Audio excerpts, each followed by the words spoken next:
district spokesperson responded, Minneapolis Public Schools contracts with the City of Minneapolis Elections and Voter Services officers to administer school board elections, including candidate filings.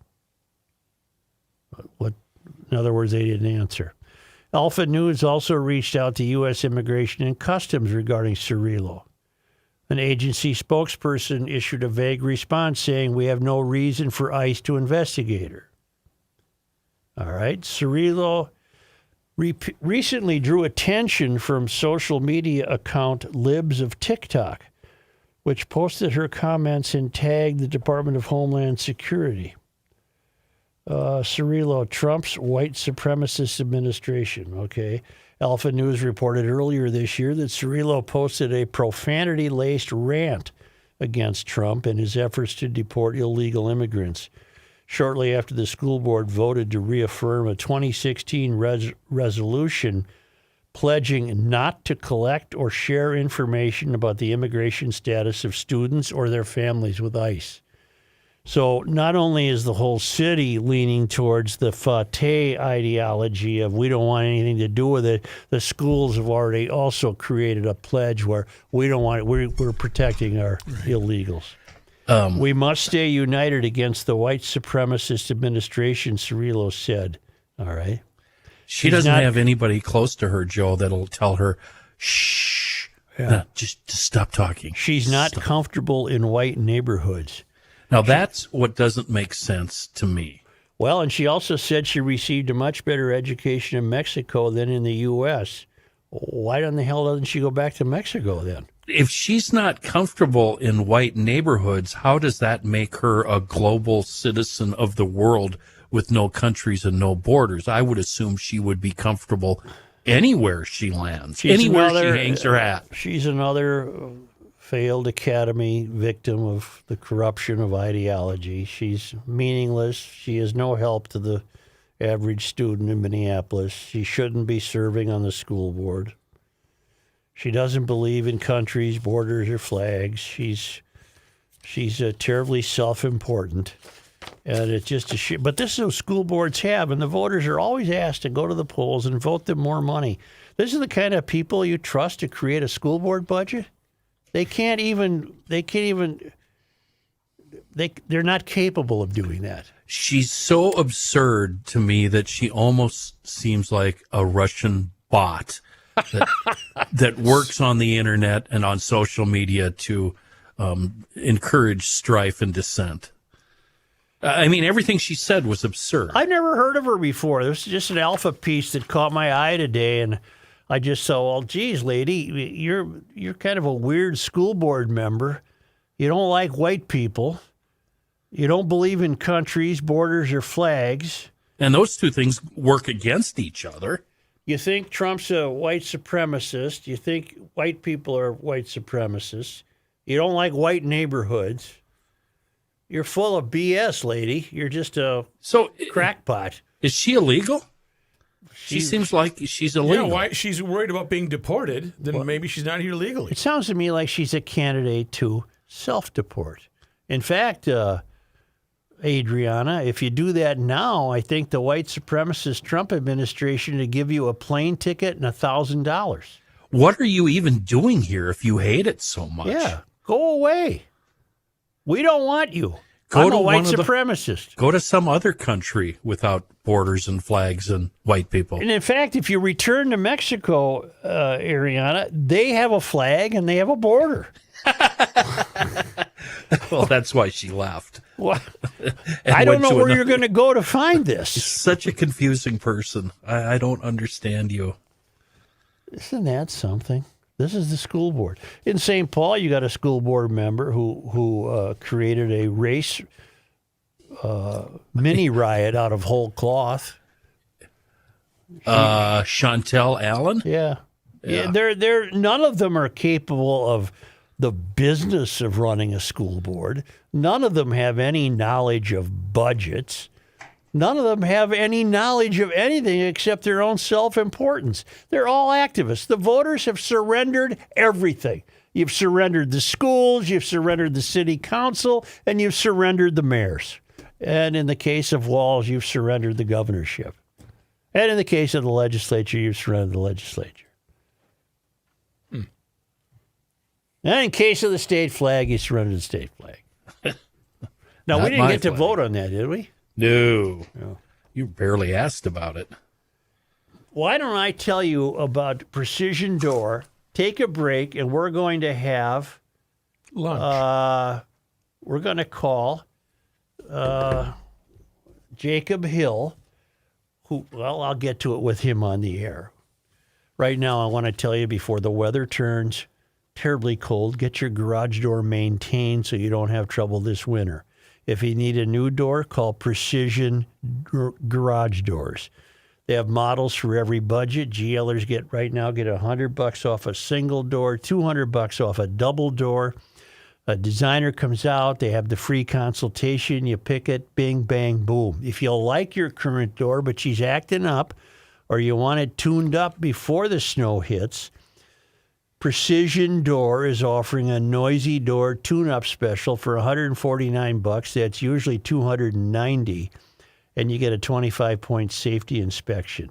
Book online for a new door appointment at precisiondoormn.com, or call for a new door appointment or a noisy door visit. Call Precision Door at 612-263-6985. Get ahead of that annual maintenance right now before winter wears you down.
You cannot stop him. He'll just make a move. Joe Souchere. Hofferman Water is here for you, along with Connecticut, to make your water quality just that much better, and it will become the best. And I'm case in point. You know what? I started as a customer of Hofferman Water and Connecticut. Boy, 6 years ago now? Holy cow, it's been that long. And you know what? It's made an amazing difference in the quality of my water, and it will do that for you, and it will save you so much money. No more bottled water at the grocery store. Nope, nope, nope. You're going to get the best pure water from Hofferman Water and Connecticut. But your first step has to be getting on that schedule. So get on that schedule. They'll come out, they'll give you this free water analysis, and then they're going to give you a water score. And then based upon that water score, they're going to give you recommendations and treatment options to upgrade the quality of your water. So you do that by going to HoffermanWater.com. And as long as you're on that website, book your appointment, and you can see every single water treatment system that they have to offer. Or you can also just give them a call directly at 612-895-2440, or once again, visit HoffermanWater.com. Hofferman Water has been proudly serving the state of Minnesota for over 50 years. Please do me a favor and mention that you heard about them on the Garage Logic podcast. Hi. Is Jacob with us? No, I was doing an ad, so I'm going to call it right now. All right. Right. Tell Why did you do us that? how this played out. Jacob Hill is the executive director of a group called All of Minneapolis. I've been in contact with Karen Birkland, who is the chair of a group called All of Minneapolis. I've mentioned All of Minneapolis on this show often over the last 2 years, and I have unsuccessfully tried to get them to come on the show. Suddenly it's all clicking. They're more than happy to come on the show. I believe we're going to learn, well, I can tell you exactly what we're going to learn. They're conventional DFLers, if I'm not mistaken. Is Jacob with us? Hello, Jacob. Jacob Hill. My apologies. Hi, Jacob. There we go. Hey, Joe. How are you? I'm doing pretty well. How are you doing? I've been trying to get you guys on the air for 2 years, and suddenly it's all clicking. Please explain to us all of Minneapolis. I'm happy to. It's great to be here. I've only listened to your show twice. Once yesterday, and once when you had Lee Finke on a couple of years ago, and both of them were excellent. So appreciate that. I haven't been involved with all of Minneapolis from the beginning. It started in 2021. I was working on Mayor Fry's reelection campaign, but they were formed to counteract the money and the spending that was coming in favor of defund the police and in favor of the Yes for Minneapolis ballot question, which was the second ballot question on the 2021 Minneapolis municipal ballot. Mm-hmm. There was about $3.8 million that came in against us for the ballot question, most of it from out of state. All of Minneapolis raised about $2 point something million. Obviously, that ballot question did not pass in Minneapolis. Mayor Fry was reelected, and that's how they formed. Yeah, is all of Minneapolis in favor of Democratic socialists on the ballot? No, they're not supporting any of the DSA endorsed candidates. It's funny, being the executive director of all of Minneapolis now, and I've just been in that role for the past couple of months, but I started working for Bernie Sanders, and I'm still very sympathetic to a lot of Democratic socialist ideas generally, but on the local level, they're extremely toxic and extremely unhelpful. And so, no, all of Minneapolis is opposed to all of the DSA endorsed candidates for city council, and obviously the very prominent one, Omar Fateh, is running for mayor. What do you foresee happening to Minneapolis if Omar Fateh wins? I think there will be a sort of doom spiral of disinvestment from the city that will cause the tax burden to shift even more onto residents and increase their tax burden and increase their incentive to move out of the city, continue to lower property values, which will make the rates continue to go up. And there'll be kind of exodus from the city like you see in St. Louis and some other areas. Minneapolis has kind of, in my opinion, been on the knife's edge. And I think we can go one way and really get crime completely under control as opposed to just, lower than before, higher than pre-pandemic. I think we can get some investment back downtown and some investment back in the city, and then continue to grow on what amazing things has been happening in certain neighborhoods like North Loop and other areas of the city. I think if Omar Fateh is elected, there will be a doom spiral, and you will see investment go to nearby places, Edina, Minnetonka, wherever, and we'll have a real hollowing out of the urban core. I hope I'm wrong, but that's, rent control has very obvious consequences. You can just look at St. Paul and see what happens.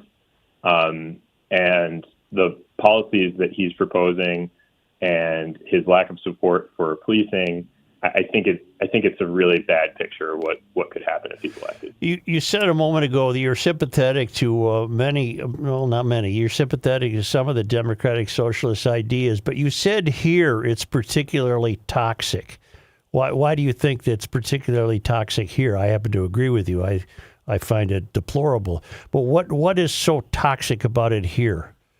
It's not real democratic socialism in the way that I would support it. I support democratic socialism in the ways of increasing state capacity. So the state, in my opinion, should do more to provide health care to people.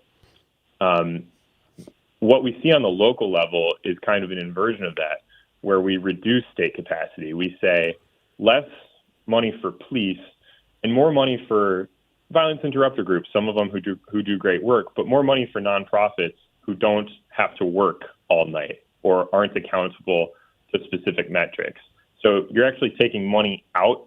Democratic Socialists of America endorsed candidates they did 71 budget amendments to the 2025 Minneapolis budget. Those amendments, in large part, took money away from things like regulatory services, who clean up encampments and do other work. They took money away from police recruiting. They took money away from the big parts of the city enterprise that are accountable, that have performance metrics, that have responsibilities, that have to work 24 hours, some of them. And they spun it off to, $500,000 for this nonprofit, $300,000 to this nonprofit, $200,000 to this nonprofit. And those aren't accountable. They're not responsible to anybody. So you get kind of a shrinking of the state infrastructure. And that's like when I talk about the inversion of democratic socialism, it just happens that Democratic Socialists in America have endorsed these people because they're sympathetic to other things, but it's not the parts of it that I think are actually could be good, which would be like providing healthcare for people, providing safety for people. It's the opposite of that. Does all of Minneapolis have a candidate they're rooting for example, to defeat Chugtai? Yeah, we endorse an excellent candidate, Lydia Millard, who's the director of the Stevens Square Community Organization down there in South Minneapolis. She's an amazing candidate, progressive, but not toxic like Chugtai, not unproductive, not mean, to be quite frank.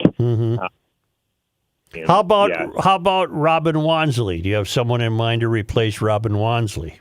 Yeah, former state legislator Shelley Medore. We've endorsed her. She's an awesome candidate.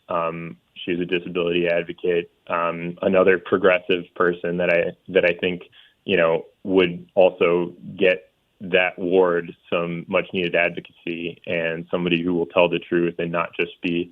I just read Robin Wansley's op-ed in the Star Tribune, and it spends every single paragraph complaining about other powerful interests and how much of a victim she is and all this stuff. And it's like, Robin, you're elected, you're the incumbent, you're part of the city council majority, you're oftentimes part of a veto-proof majority. Why don't you talk about what you want to get done as opposed to complain about everybody else? But what about Jason Chavez? We're supporting Dan Orban, who's an independent candidate. Wonderful guy. Has gotten out. Received the Star Tribune endorsement 2 years ago when he ran against Chavez. We've endorsed him. Elliot Payne. Yeah, Brian Strawn. He's a green energy business owner over in Northeast. We are recommending him against Elliot Payne. So you and I might have different political ideologies, but we could I could certainly agree that you guys are at least sane. Well, thank you. I appreciate that. Well, I don't consider Wansley and Chugtai and Chavez sane is not the correct word, but they're ideologically the wrong fit for the city of Minneapolis, in my estimation. There's no Democratic or Republican way to fill a pothole. Right. There shouldn't be a Democratic or Republican way to police. Right. Those are the important works of the city enterprise, not providing social services that are provided by other levels of government. It's to do the things that only a city can do. And I'm sure Mayor Fry is more progressive than you guys are. Oh, hell yes. From the two times I've listened, I think that's true. Right. But he also understands what a city enterprise does and shouldn't do. We shouldn't have our police arresting federal law enforcement agents. No, we should not. That's ridiculous. Would be very dangerous. Yeah. And I find that the Minneapolis for the Many, and if you don't mind, there was a new PAC that formed for Omar Fateh specifically called the Working People's Project. Okay. They have 7 donors who have given $210,000. Their report just came out today. So the people supporting the Working People's Project are a guy in California who gave $50,000, a guy in New York who gave $40,000, a guy in Washington, D.C. who gave $50,000, a guy in Chicago who gave $25,000, Bassem Sabri, who went to jail for bribing a council member, who gave $15,000, a guy in New York who gave $25,000, and the Minneapolis Teachers Union who gave $5,000. What do those donors want? What life do they foresee? Why? What drives them? I don't know. I'm executive director of a PAC that raises money, and our donors want the city to thrive. And except for two people who switched their address to Florida, every single one of our donors lives in Minnesota. Mm-hmm. But I don't know what business somebody in Redwood City, California, has giving a Minneapolis mayor candidate who's going to be the mayor, if he wins, the mayor of Minneapolis, and be engaged in Minneapolis municipal business. I don't know what incentive he has to give $50,000 to a PAC supporting that person. How come we're not getting any of that reinvestment from Kenya, by the way, where all our money was sent with the fraud?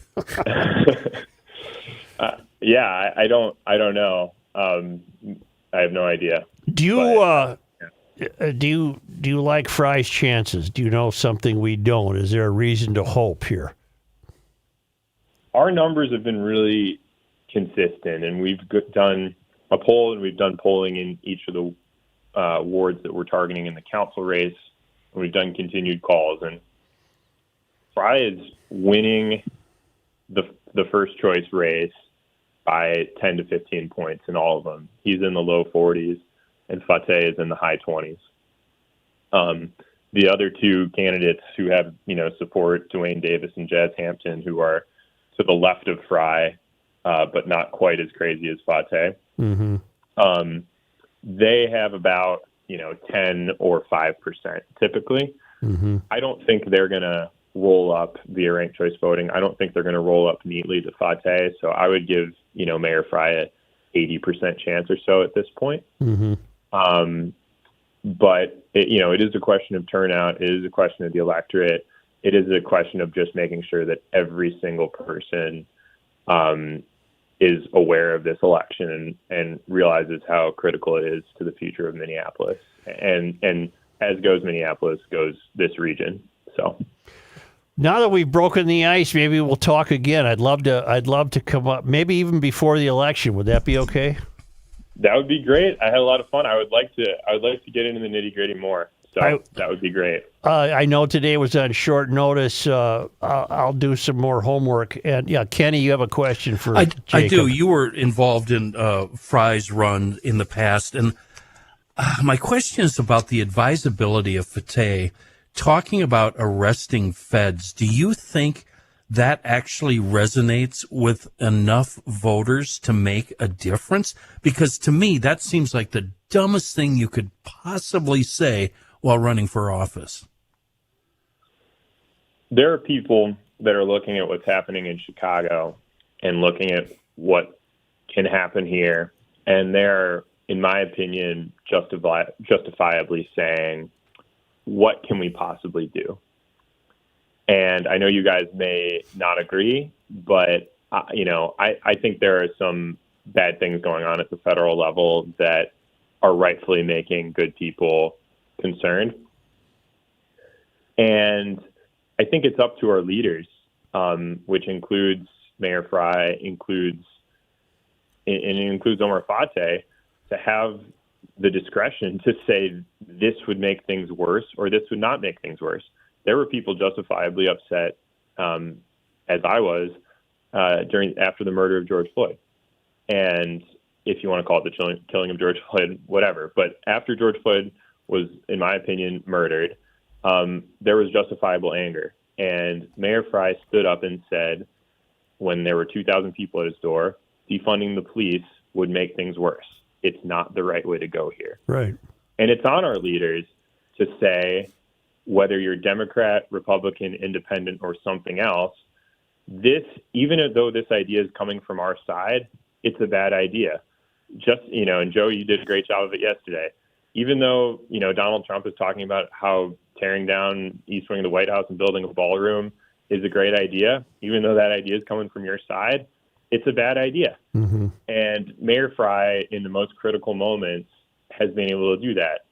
During the June 3rd raid, which was part of a federal drug investigation, when Jason Chavez came out and immediately said, MPD and HTSO, Henry County Sheriff's Office, lied. This is an immigration thing, blah, blah, blah, blah.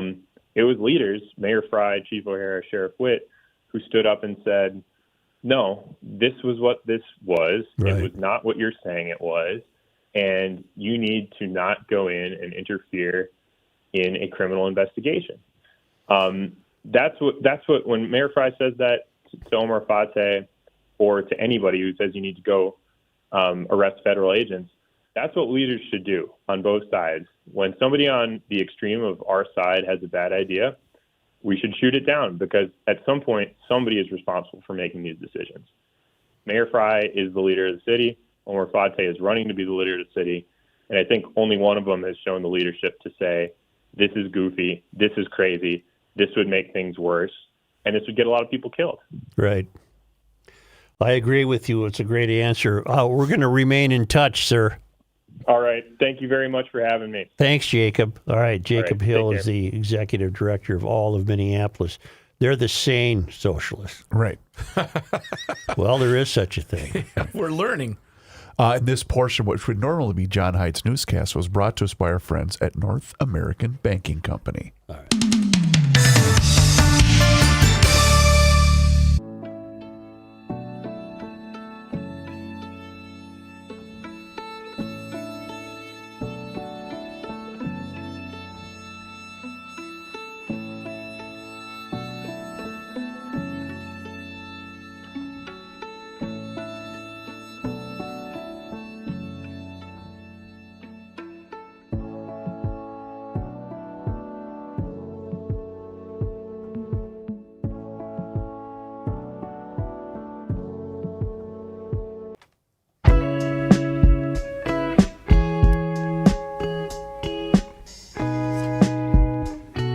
Oh, you want one of these things, huh? Truth, justice, and the souterrain.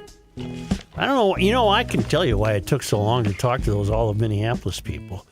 They probably thought I was a nutcase, just like I think, well. Partially.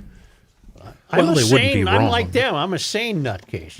Yeah. Yes. But doesn't that go to show you about what we've been saying from a political landscape, that there's the 10% on the extreme left, 10% on the extreme right, and pretty much the 80 of us in the middle don't really disagree too much about stuff. Right. Only because they come to us all the way from a boat Did you do that math yourself? floating around on the Western Mediterranean from the Traveling Lyman's, worldwidewaftage.com. It was on this day, October 28th. in 1834, Henry Sibley arrived at St. Peter's in Mendota, completing a journey on horseback from Prairie du Chien. Big deal. On this day, October 28th. in 1919, Congress passed the Volstead Act, setting in motion the prohibition of liquor sales nationwide. Andrew J. Volstead, congressman from Minnesota, introduced the bill. It was on this day, On October 28th. in 1949. President Henry S. Truman appointed Eugenie Moore Anderson of Red Wing as ambassador to Denmark, Wow. making her the United States' first woman ambassador. Okay. So even back then, it was important to Congratulations. be the first. Yeah. On this day, October 28th. in 1990, popular candidate John Grunseth withdrew from the Goober senatorial race. Grunseth had been affected by incumbent Rudy Perpich's mudslinging campaign, but his candidacy was ultimately destroyed by accusations of sexual impropriety. I think he was swimming in the pool with some younger people. Skinny dipping. It's I don't even know if it was skinny dipping. night putting. Grunseth's withdrawal opened the door for Arnie Carlson, state auditor, to run on the Republican ticket. Public disgust with the entire campaign helped Carlson win, and he proved to be a popular governor.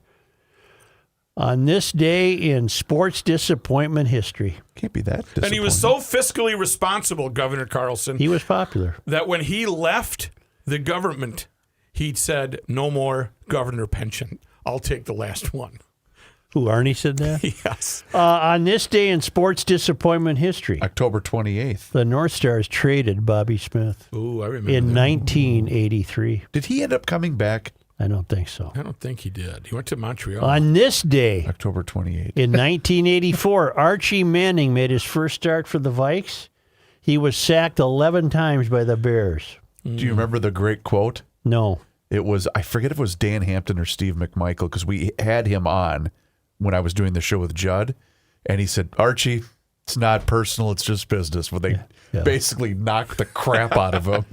On this day, On October 28th. in 1989, the Gophers blew a 31-point lead against Ohio State. Oof.